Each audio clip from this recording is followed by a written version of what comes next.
Quiero que me acompañen, por favor, para iniciar con el sermón de este día, al epílogo de la carta de Juan. Hoy vamos a concluir la serie que comenzamos el año pasado, que se llama Fieles. En él nos sostenemos. Y quiero que me acompañen a primera carta de Juan, capítulo 5, del versículo 13 al versículo 21.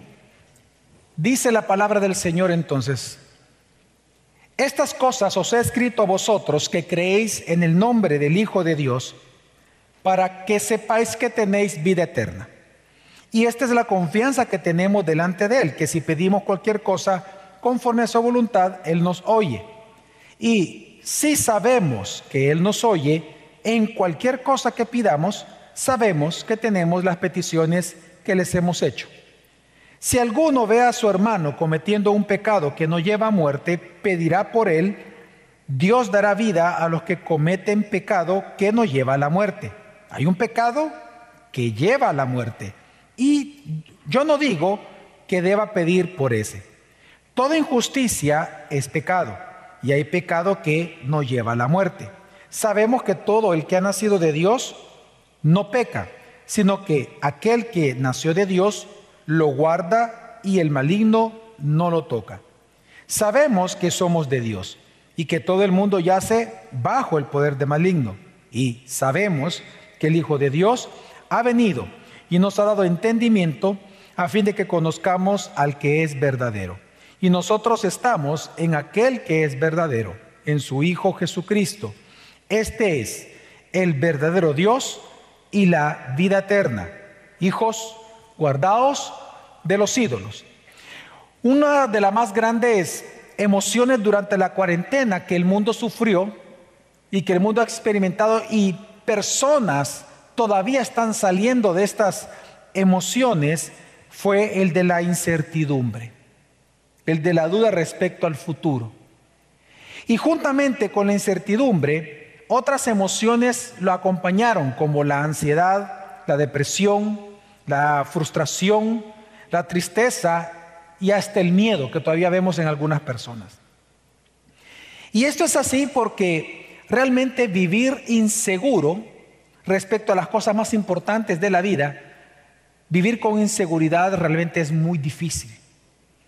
Imaginémonos por un momento qué difícil es para una persona vivir en un país donde no hay una seguridad económica, política, física, es decir, personal, sin ningún tipo de seguridad. Qué difícil es vivir. Qué difícil es trabajar en una empresa en donde tú no estás seguro de la apreciación de tu empresa, de la empresa por ti o de tu jefe. No estás seguro que realmente haya una confianza de parte de ellos. Peor aún, qué difícil es vivir en un matrimonio cuando no se está seguro del amor del cónyuge. Qué difícil es para una persona dudar todo el tiempo, ¿me amará o no me amará? Pero la peor duda de todas que experimenta el ser humano es respecto a la existencia. Tiene que ver con preguntas existenciales, y es quiénes somos, para qué vivimos y qué pasará después de la muerte. A través de la historia, la humanidad ha tratado por estas dudas existenciales, ha buscado la seguridad en lo que las religiones le aseguran ser el camino de la felicidad eterna. Lamentablemente eso ha llevado a la humanidad a un total fracaso. Ya en el contexto de la carta vemos que en la iglesia de Juan habían surgido muchos grupos que estaban hablando y enseñando doctrinas divergentes al evangelio, es decir, doctrinas diferentes, distantes, opuestas al evangelio mismo. Y por lo tanto estas doctrinas estaban llenando de dudas y estaban llenando de incertidumbre a los demás respecto a Jesucristo, respecto a su encarnación, respecto a su muerte, resurrección, respecto a la fe cristiana, a la vida en general del cristiano. Estas incertidumbres estaban llevando a las personas a dudar sobre qué es verdadero, qué es falso. ¿Acaso lo que está predicando el apóstol Juan, el pastor Juan, era verdadero o era falso? Porque fulano dice X y el otro y mengano dice Y. ¿Quién tiene la razón? ¿El pastor, el otro? Sí. porque todos me dan argumentos lógicos. Entonces, ante tantas doctrinas divergentes del Evangelio, comenzaron ellos a dudar del Evangelio mismo. Y estas dudas los llevaban a dudar si deberían de seguir o no en la iglesia. Por esa razón viene el apóstol Juan, escribe la primera carta, con la intención de fortalecer la fe de los creyentes, para que ellos, aprendiendo a diferenciar entre un verdadero cristiano y un falso cristiano, que era lo que estaban experimentando, entonces ellos pudieran ser fieles a Cristo y a sus doctrinas, fieles sosteniéndose en Él. De ahí viene el título de esta serie. Pero ahora en el epílogo de la carta, en el final de la carta, que es lo que acabamos de leer, Juan lo que hace es asegurar la fe de los creyentes, afirmándoles de que, en primer lugar, de que ellos tienen vida eterna, pero porque ya tienen vida eterna, es decir, no la tienen que ganar, que es lo que escuchaban ellos que no la poseían. Él les dice, no, ustedes ya tienen la vida eterna, pero en virtud de que ya tienen la vida eterna, tienen que estar seguros de aquellos dones o regalos que, porque tienen vida eterna, Dios les ha dado junto con esta vida.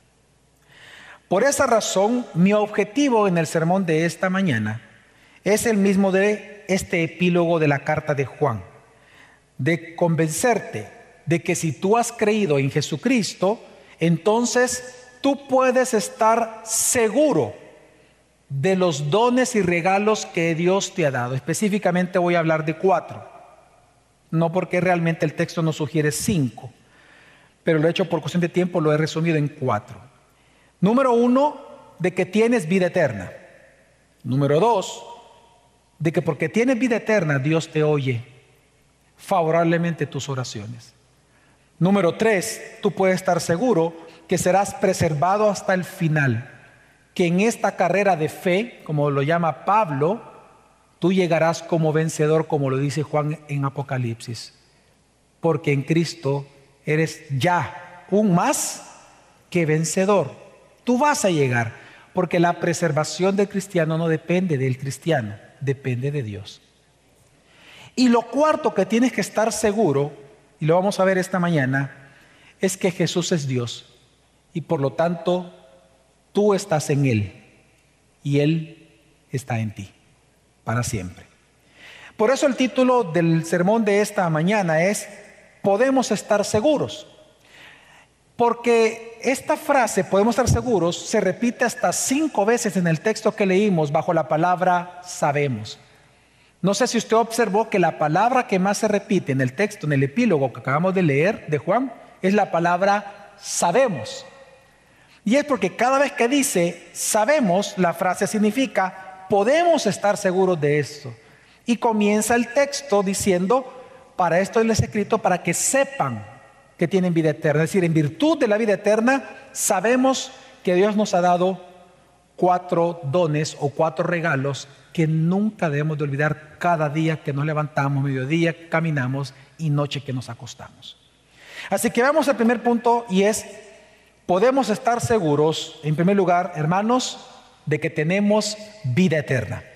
Dice el versículo 13, estas cosas os he escrito a vosotros que creéis en el nombre del Hijo de Dios, para que sepáis que tenéis vida eterna. En primer lugar, me parece interesante que una vez más Juan, siendo fiel a su estilo, así como en el evangelio que él escribió, él puso que esas cosas él había escrito para que los incrédulos, creyendo en el testimonio de Jesús, recibieran el regalo de la vida eterna en su nombre. Pues ahora él está diciendo aquí que él está escribiendo ya no a incrédulos, como lo hizo con el evangelio, sino a los que se han convertido por el evangelio, a los creyentes, para fortalecerlos y para hacerles recordar de que, como él dice, para que sepan que ya poseen la vida eterna prometida. En el evangelio él dice, si creen en Jesús, en este testimonio que les he escrito, tendrán vida eterna. Ahora les dice, a los que han creído, la tienen y no duden de eso. Porque una vez más el contexto de la carta es, toda la cantidad de doctrinas que habían alrededor que estaban haciendo a ellos dudar que tenían verdaderamente vida eterna. Ahora, la vida eterna, cuando Juan trata aquí este término, no se refiere al tiempo en que esa vida dura, sino en la relación eterna que ahora nosotros tenemos con Dios. Y esto es importante aclararlo, porque normalmente nosotros pensamos, cuando hablamos de vida eterna, cuando alguien oye de vida eterna, un cristiano común lo entiende como aquella vida que dura para siempre, y que por lo tanto que cuando nosotros resucitemos, seamos resucitados, entonces pasaremos a ese estado de vida para siempre. Juan no se refiere a eso. Vida eterna él ya la definió, no solamente en la carta, en el mismo capítulo 5 que lo vimos la semana antes de la cuarentena, sino que también en su evangelio. Para Juan, en el lenguaje joánico, en el lenguaje de Juan, vida eterna es tener la comunión eterna. Él está hablando de esa calidad, esa cualidad de vida que Dios nos ha dado. No habla de la duración, habla de que tenemos comunión con Dios, una comunión para siempre. Recordemos que Juan dijo ya en su evangelio, en esto consiste la vida eterna, en que te conozcan a ti, Padre, y a tu Hijo al cual tú has enviado. Ese conocer es la misma palabra de intimidad entre un esposo y una esposa. Así que para Juan, vida eterna se refiere él a la comunión eterna que ya tenemos, no vamos a tener, ya tenemos con Dios en virtud de nuestra unión con Jesucristo. Así, hermanos, la vida eterna no es una promesa futura, la vida eterna es una herencia que debemos de disfrutar a partir de hoy o a partir del día en que te convertiste. Ahora, ¿qué es lo que tenemos que disfrutar de esa vida? ¿Qué se nos ha dado adjunto a esa comunión eterna con Dios? Bueno, es lo que vamos a hablar. Es lo que él se refiere con la palabra sabemos, la seguridad que él da.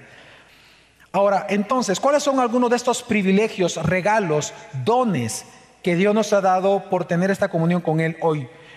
Bueno, nos lleva al segundo punto, de que podemos estar seguros que por cuanto estamos con vida eterna, podemos estar seguros de que Dios nos oye.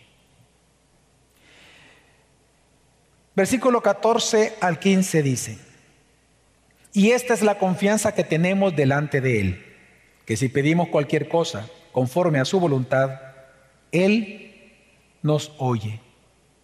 Y si sabemos que Él nos oye en cualquier cosa que pidamos, sabemos que tenemos las peticiones que le hemos hecho.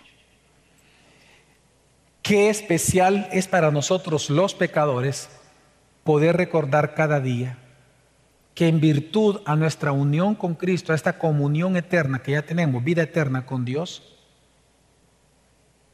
el Dios santo, santo, santo nos oye. Y nos oye favorablemente, que es lo que él está resaltando aquí, Juan. No es que solamente oiga, Dios oye favorablemente, es decir, te comprende en tu petición y Él responde a tu petición. Ahora, algo que deja claro Juan es que esta respuesta favorable de Dios está sujeta a la condición de cuando tú pides conforme a la voluntad de Dios. Es obvio y es normal. Pero lo que está entonces enseñándonos también Dios es que la característica principal de la oración cristiana es que la voluntad de quien ora debe de coincidir con la voluntad de Dios. Juan lo que nos está enseñando aquí, hermanos, es que la oración no es una lucha por convencer a Dios, sino es nuestra respuesta a su voluntad. Mire, hay personas que piensan que la oración consiste en presionar a Dios o en tratar de convencerlo a Dios. Y comenzamos con argumentos en la oración para convencernos que Él nos dé algo que tal vez Él no quiere. Por eso canciones como no recuerdo el título de esa canción, pero creo que todos la conocemos, que dice fe mueve la mano de Dios. Ese tipo de canciones hacen un gran daño a la iglesia. Porque te está diciendo que probablemente Dios en su santa, perfecta y eterna voluntad no quiere algo, pero si tú tienes suficiente fe, vas a mover la mano de Dios. Eso no está diciendo la Escritura, nunca lo dice en ninguna parte. Lo que la Escritura dice es que Dios sí escucha favorablemente y es más, y te dice que Él va a responder, pero siempre y cuando lo que tú pidas sea conforme a su voluntad. Entonces, ¿qué es la oración sino una respuesta a esa voluntad? En otras palabras, yo debo primero conocer la voluntad de Dios para entonces pedir conforme a eso, y yo me gozo en eso porque sé que Él va a darme eso porque es de su voluntad. Yo lo sé y estoy seguro. Por eso estamos seguros. Y por eso me interesa cómo él comienza esta frase. Dice, y esta es la confianza que tenemos delante de Él. ¿En qué se basa la confianza de un cristiano para pedirle a un Dios santo, santo, santo algo? En que sabemos que lo que le estamos pidiendo es parte de su santa voluntad. ¿Y cómo lo sabemos? Porque intimamos con Él, porque tenemos comunión, tenemos vida eterna. Hermanos, y es que una de las cosas que está enseñando claramente aquí Juan, es que a mayor intimidad tú tengas con Dios, mayor armonía habrá de voluntad. Es que eso lo vemos en un matrimonio. Piensa en dos personas que ellos, por pecados personales, por dudas, por incertidumbre, que si no hay amor por el otro, etcétera, del otro hacia él, etcétera, o hacia ella, no conversan, solo hablan lo necesario para llevar a cabo una relación, pero no conversan. Al no conversar, al no tener intimidad, no pueden conocer lo que quieren. Por lo tanto, todo el tiempo van a estar peleando porque sus voluntades son contrarias. Pero cuando alguien en la medida que va creciendo y va uno teniendo comunión con la esposa, bueno, hasta uno se termina pareciendo a la esposa y la esposa termina pareciendo a uno, porque hay armonía de voluntades.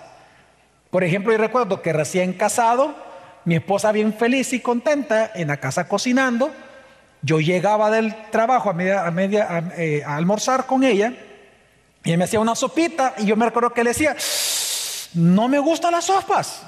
¿No te gustan? No me gustan las sopas. Y no me la tomaba. ¿Y cómo me sacaban de eso? No me la voy a tomar. Pero todo el día estuve haciéndola, no me la voy a tomar, haciendo otra cosa. No me gustan las sopas. Me hacía una ensalada rusa, esa que lleva remolacha. No sé por qué la llaman rusa, pero igual, pero ella remolacha. No me gusta la remolacha, pero mi amor, pruébalo. No me gusta, no me digas que lo pruebe porque no me gusta. Terco yo. ¿Qué creen ahora que yo como y tomo? Claro, sopa, remolacha, ensalada rusa, ensalada puertorriqueña, ensalada de todo tipo. No. Y cada vez mis gustos de comida se parecen mucho a los de ella. ¿Por qué esa armonía de voluntades? Porque ha habido intimidad. ¿Por qué un hijo pelea con su papá todo el tiempo porque le pide algo? Imaginemos un niño o un joven, papá, dame un celular. ¿Y por qué si vos no te das un celular? Es que todos mis amigos andan. No te voy a dar un celular.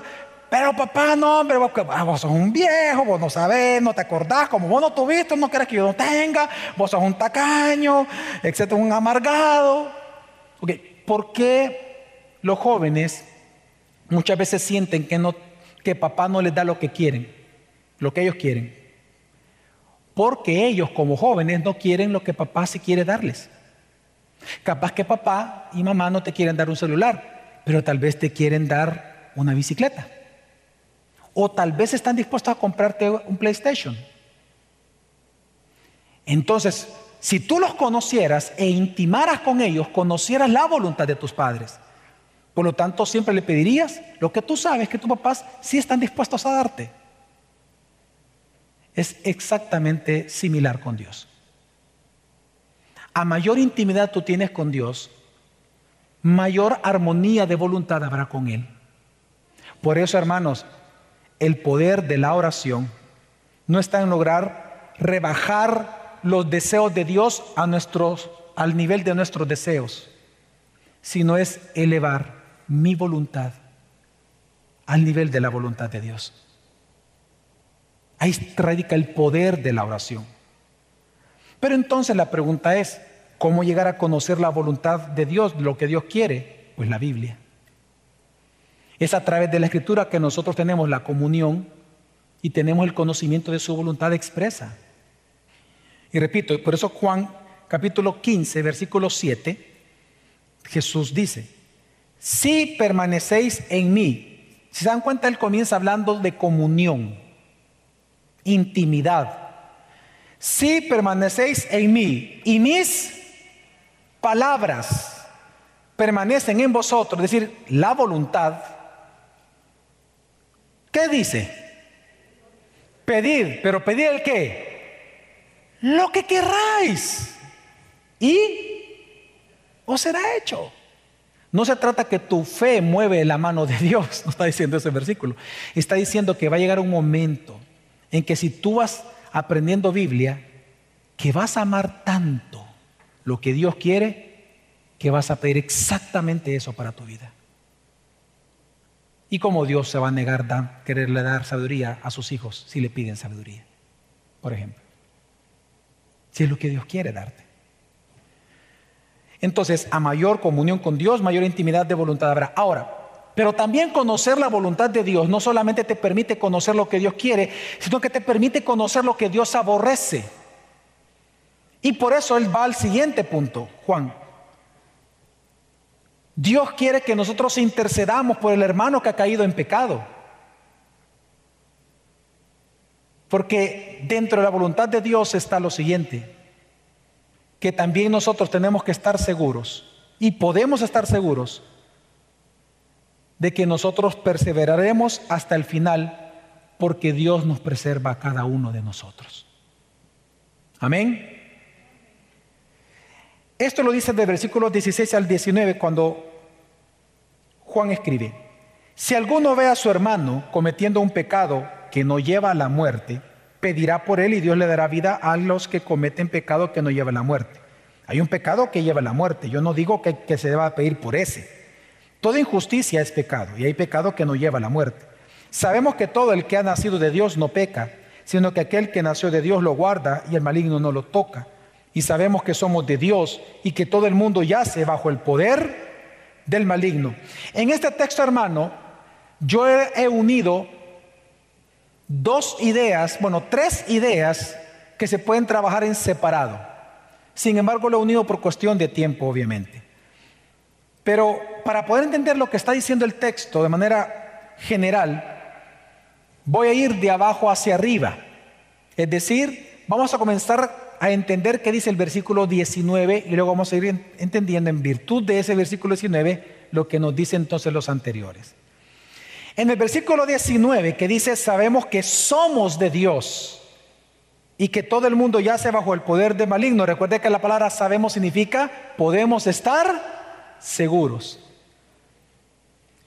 El versículo 19 afirma, hermanos, de que tú puedes estar seguro de que aunque el mundo yace bajo el abrazo de Satanás,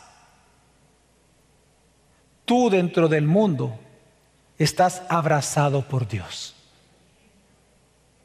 Porque resulta que por ser de Dios, propiedad de Dios, el maligno no te puede tocar. Es una cuestión de propiedad. Pertenecemos a Dios. Somos de Dios. Juan está resaltando nuestra afiliación con Dios, nuestra relación. Y lo hace porque él está enseñando que aunque el mundo esté bajo la influencia del maligno, y aunque estando y por estar en este mundo influenciado por el maligno, y vas a ser asediado como ellos eran, asediados con mentiras acerca de ti mismo, de tu identidad en Cristo, de la vida eterna obtenida, de Jesucristo, etcétera, etcétera. Y aún tú vas a estar tentado por el mundo a dudar de tu fe y querer abandonarla en su momento. Dios te dice, a pesar de todo eso, en ese momento que seas tentado, tu esperanza va a ser Jesucristo. ¿Por qué? Porque la preservación de tu vida y de tu fe no depende de ti, depende de Dios, porque eres de Dios. En otras palabras, Dios no te dejará perder. Hermano, ¿qué seguridad da esto? Lo que Dios está diciendo es que en virtud de tu unión con Jesús, que ya tienes comunión con Dios, ya tienes vida eterna, cada vez que tú te veas tentado a querer abandonar la fe por mentiras que estás escuchando y estás decidiendo creer, dos cosas Dios va a hacer. Porque simplemente por el ser hijo de Dios, dos cosas Dios va a hacer contigo en esos momentos de tentación. Número 1, versículo 16 dice: si caes en pecado que no es de muerte, Dios te va a dar vida, te va a volver a levantar, te va a traer arrepentimiento. Versículo 18, que cuando seas tentado a practicar el pecado, Él te guardará de no caer. Hermanos, aunque estas dos frases son distintas, obviamente, la idea entonces de este texto es la misma. La idea del texto es que tú, por ser hijo de Dios, puedes estar seguro que aunque estés en un mundo que yace bajo el maligno y va a estar asediado por sus mentiras, a que tú abandones la fe y dejes de creer, tú serás preservado, serás protegido, serás cuidado hasta el final, porque Dios te guarda, porque eres de Él. ¿Se acuerdan la promesa que Jesús dijo? Que todas las ovejas que el Padre le diera en su mano, nadie las arrebataría de ahí. Es lo que estamos leyendo aquí. Ni Satanás, ni nadie, ni tu pecado va a hacer que alguien sea arrebatado como hijo de Dios de las manos del Cordero. El mundo está bajo las manos del maligno. La vida de los cristianos en ese mundo están en las manos del Cordero. Él no va a dejar que tú apostates. Por eso la apostasía es de aquellos que nunca fueron cristianos. El verdadero cristiano, Dios lo guarda de la apostasía. De que vas a llegar al final como vencedor, vas a llegar. No en virtud de tu obra, en virtud de la obra de Cristo en la cruz. Amén. Amén, hermanos. Ahora, pero sí dice algo Dios importante aquí, que si tu hermano peca, cae en pecado, porque obviamente todos son susceptibles en eso, y es un pecado que no es de muerte, ora por él, para que Dios le dé vida. Es una de las oraciones que Dios siempre va a contestar. Mira, ¿qué esperanza le da esto a un hombre, a una mujer cuyo cónyuge se ha ido de la casa por cualquier razón, o de un hijo que se ha ido de la casa, etcétera? Pero, ¿qué pasa si ellos son cristianos y están realmente confundidos por lo que han escuchado, por resentimientos, etcétera? Por un tiempo ellos pueden vivir como que si fueran incrédulos, pero dice la Biblia que si en verdad son cristianos, ora por ellos, porque Dios les va a traer arrepentimiento, porque son hijos. Pero luego dice, pero no hay que orar por aquellos, por esos, incluso se le llama esos, es decir, los que no son hijos, que cometen pecado de muerte. Ahora quiero aclarar este punto que creo que es importante para entender el texto. Aquí lo que está enseñando Juan es que hay pecados que le llaman pecado de muerte y pecados que no son de muerte. Hay que aclararlo porque hay personas que cuando leen esto piensan que la Biblia se refiere a aquellos pecados, por ejemplo, que cuando Ananías y Zafira pecaron contra el Espíritu Santo automáticamente murieron en Hechos capítulo 5. No se refiere a eso. Eso existe en la Biblia, hay muchos ejemplos, de hecho muchísimos ejemplos de eso en el Antiguo y Nuevo Testamento, son menos, pero en el Antiguo Testamento hay más. Lo que Juan se está refiriendo realmente es acerca de lo que el Antiguo Testamento le llama pecados involuntarios y pecados voluntarios, es decir, pecados intencionales y pecados no intencionales. Todo el sistema de expiación que aparece en el Antiguo Testamento que usted y yo conocemos, todo ese sistema es para perdonar pecados no intencionales. pecados involuntarios. Ya voy a explicar a qué me refiero con eso. Mientras que los pecados voluntarios o los deliberados, aquellos que la persona los cometen porque se rebelan contra Dios y quieren rebelarse contra Dios, dice la Biblia, nos enseña la Biblia que esos no eran perdonados por el sistema de expiación. Solo dos posibilidades había para ellos: o eran exiliados del pueblo por tener una vida que no era de un hijo de Dios, o la muerte por apedreamiento y otras más. Que fue el caso de Acán, que cuando caen los muros de Jericó, él toma del anatema algo que Dios prohibió y él quiso tomarlo, dice. A pesar de que existía la ley de Moisés y el sistema, Dios no, su pecado no podía ser expiado por el sistema, sino que él tuvo que pagarlo con la muerte de sus hijos, la muerte de su esposa, la muerte de su ganado y la propia muerte de él. Son pecados de muerte. Entonces, ¿cuál es la diferencia? El pecado de muerte es aquel pecado en donde la persona deliberadamente escoge el camino de muerte. Se rebela deliberadamente contra Dios para andar en este camino. Es el pecado que se practica intencionalmente sin temor a Dios. Mientras el pecado no intencional es aquel pecado que tú cometes siendo tentado y estás luchando, pero por tu debilidad de fe caes, pero no se considera un pecado de muerte porque no practicas, no estás habituado a ese pecado. Caíste en tentación, pero no estás habituado a él. O sea, es decir, no te has rebelado contra él diciendo así voy a vivir y qué.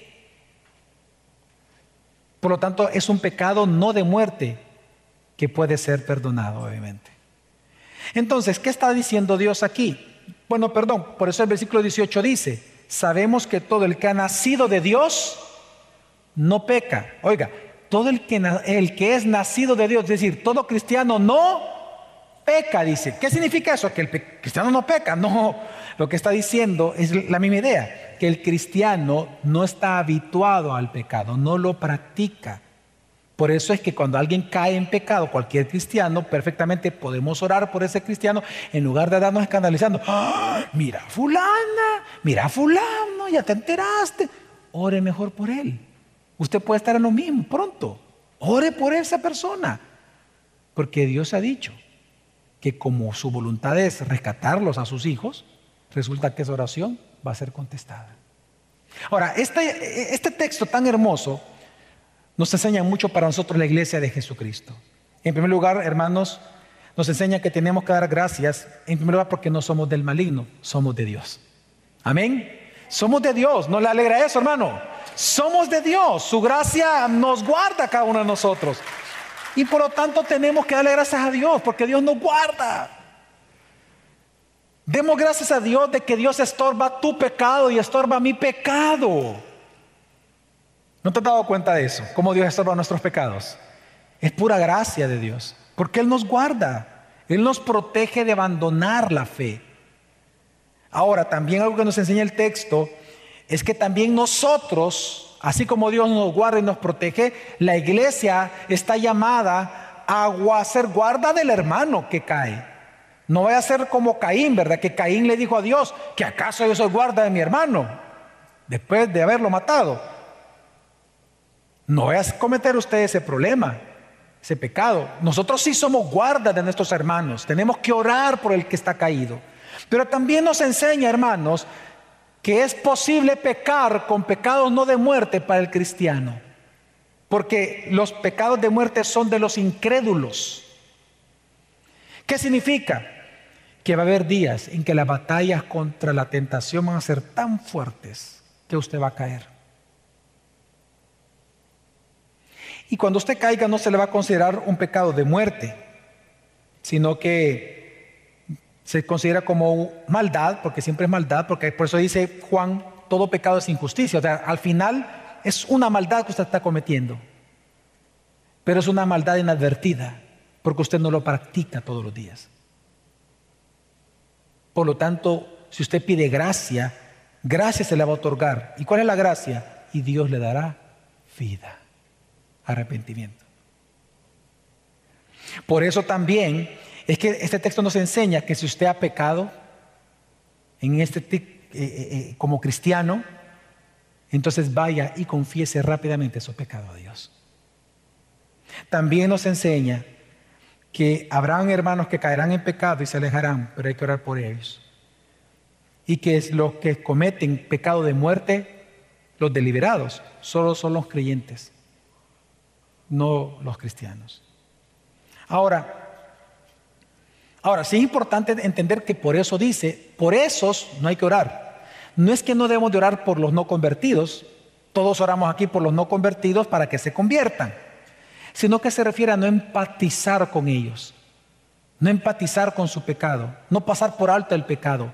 No es que tú puedes tener como mejor amigo a un inconverso, ¿ok? No puedes empatizar con un inconverso, puedes tener misericordia, puedes tener amor por el prójimo, claro que sí, pero no puedes empatizar con el pecado. Por eso Juan dice despectivamente, no hay que orar por ese. Porque ¿cuál es la oración? De que persevere en la fe. Los incrédulos no están en la fe, no se puede pedir por ellos por eso. Se tiene que pedir que se conviertan. ¿Me doy a entender, hermanos? Ok, entonces, por último, entonces, la gran pregunta entonces es en este punto. ¿Cómo vivir sin dudar entonces en un mundo lleno de mentiras?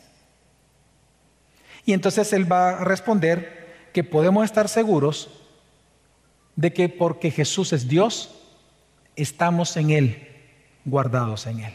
Vamos a leer el texto del 20 al 21 y vamos concluyendo. Dice, y sabemos que el Hijo de Dios ha venido y nos ha dado entendimiento, a fin de que conozcamos al que es verdadero. Voy a tenerme por ahí por un momento. Recordemos que el contexto es que la iglesia estaba siendo asediada por doctrinas falsas, por lo tanto escuchando mentiras. Ellos se preguntaban qué era verdad, qué era mentira. Entonces veamos la respuesta de Juan. Dice, y sabemos, es decir, podemos estar seguros que el Hijo de Dios ha venido y nos ha dado entendimiento. Ahora, ¿para qué Dios nos ha dado entendimiento, inteligencia y sabiduría? A fin de que conozcamos ¿a quién? Al verdadero. Y entonces luego dice, y nosotros estamos en aquel que es verdadero, porque resulta que la verdad es la persona. Nosotros estamos en aquel que es verdadero, en su Hijo Jesucristo. Y luego entonces vemos uno de los 7 versículos nada más que en el Nuevo Testamento, pero cuando digo nada más es más que suficiente. 7 versículos hay nada más en el Nuevo Testamento que hablan expresamente que Jesús es Dios. Usted está leyendo uno de esos, porque ahí dice, y nosotros estamos en aquel que es verdadero, en su Hijo Jesucristo. Este es el verdadero Dios y la vida eterna. Hermanos, ¿qué está pasando aquí? Mire, Juan les está diciendo a la iglesia, miren, ya basta. Para concluir la carta, es esto. Señores, ya basta. Ya dejen de estar buscando en sus celulares ahorita. Ya dejen de estar viendo cosas. Apague el celular. Deje de estar viendo eso. Ya no crea lo que diga Netflix, no lo que diga la ciencia contraria a Cristo. Ya. Deje ya eso. Y entienda esto. Usted ya está en Cristo. Y porque está en Cristo, Dios le ha dado entendimiento de la verdad, porque Él es la verdad. Así que cualquier cosa que usted lea y usted oiga contraria a lo que la Biblia enseña acerca de su fe y de Cristo, deséchelo, porque usted ya está en el verdadero. Y si tiene duda de algo, a la ley y al testimonio, vaya a la Biblia, porque Dios le ha dado entendimiento para entender la verdad. Porque el mismo Espíritu Santo que inspiró la Escritura resulta que es el que lo posee a usted. Así que cuando dude de algo, a la ley y al testimonio, vaya a la Biblia que tiene entendimiento. puede estar seguro de eso. Qué hermoso, ¿no? Qué ánimo el que da Juan a la iglesia para hacerles ver que miren, el mundo va a continuar queriendo engañarlos. A los jóvenes, la universidad los va a querer destrozar, según ellos, destrozar su fe. Yo recuerdo una hermana nuestra que está en la universidad, estando aquí, ya aquí en el hotel, me dice: pastor, fíjese que, no estábamos aquí en el hotel, fue un año antes. Me dice: mire, pastor, fíjese que en la universidad el profesor se enteró que yo era cristiana y frente a todos me quiso avergonzar y me dijo que en la tarea que yo iba a hacer, que tratara de refutarlo, lo que él pensaba acerca de un tema. No recuerdo en este momento cuál tema era. ¿Usted me puede recomendar algún tipo de lectura? Sí, con gusto. Y le mandé una lista de libros y de textos bíblicos para que ella pudiera prepararse. Pero le hice la siguiente pregunta: ¿y tú estás nerviosa? Y se puso a reír. No, pastor, me dijo, no estoy nerviosa. Al contrario, para mí es un privilegio defender mi fe, me dice. Yo no tengo problema con eso en la universidad. Pasó 2 años y la volví a ver y le pregunté: mira, ¿y qué tal con aquella? No, pastor, tranquilo. O sea, enseñé, él fue el que no supo responder ya nada. Y ya dejó de molestarme, ya no me dijo nada más. Quiero que entiendas que en la universidad, en tu trabajo, etcétera, se van a burlar de ti. Pero mira, puedes estar seguro de algo: que ellos no son de Dios, por eso se burlan. Pero tú eres de Dios y tú tienes entendimiento. Ellos están bajo el maligno, tú estás bajo el Dios verdadero, que es Jesús. Así que sigue adelante tu vida con gozo y con fortaleza en Él. Amén. Y en ese contexto entonces Juan termina con una advertencia interesante. Termina entonces diciendo: si Jesús es Dios, una advertencia te hago: hijitos, guardaos de los ídolos. Claramente no está hablando de los ídolos de yeso, de madera, que usted quebró cuando se convirtió al Señor, o del escapulario que debería de botar ahorita, sáquelo de ahí, bótelo, ¿verdad? Etcétera, ¿verdad? De la camándula, todos esos volados. Ok. No se refiere a eso. Ciertamente eso es idolatría, pero Juan está hablando de algo más importante y más sutil. Juan le llama un ídolo, que es la definición bíblica, a todo aquello que se desvía acerca de quién es Dios. Cualquier cosa, mire, cualquier idea que usted tiene formada de Dios que no es la bíblica, eso es un ídolo peligroso para usted. Le voy a dar un ejemplo. Es como que si usted dijera: bueno, ya abrió la iglesia, pero yo no sé si ir o no ir. Voy a orar para que Dios me hable a mí, si debo de ir a congregarme a mi iglesia o no. Ok, ahí ya tienes un ídolo. ¿Cuál es el ídolo? Un Dios falso. Un Dios que tú lo has hecho a tu medida, a tu imagen, que necesitas que te hable sentimentalmente para convencerte de congregar. Porque el Dios de la Biblia me dice a mí que ya me habló. Y me habló por la palabra. Amén. Ese es el Dios de la Biblia. ¿O no es el Dios de la Biblia? Claro que ya habló por medio de Jesucristo. Hebreos capítulo 1 versículo 3. En los tiempos antiguos nos habló por los profetas, ahora por el Hijo. Tenemos el testimonio, la Biblia. Entonces, ¿cómo saber si debo o no congregarme? Porque la Biblia me lo dice, ya me lo habló Dios. Y dice Hebreos: no dejéis de congregaros como algunos acostumbran. ¿Ya? Dios me habló, perfecto, vamos toda la iglesia. Cuando Él dice cuidémonos de los ídolos, es evita cualquier cosa que te desvíe del Dios bíblico, del Dios revelado en Jesús.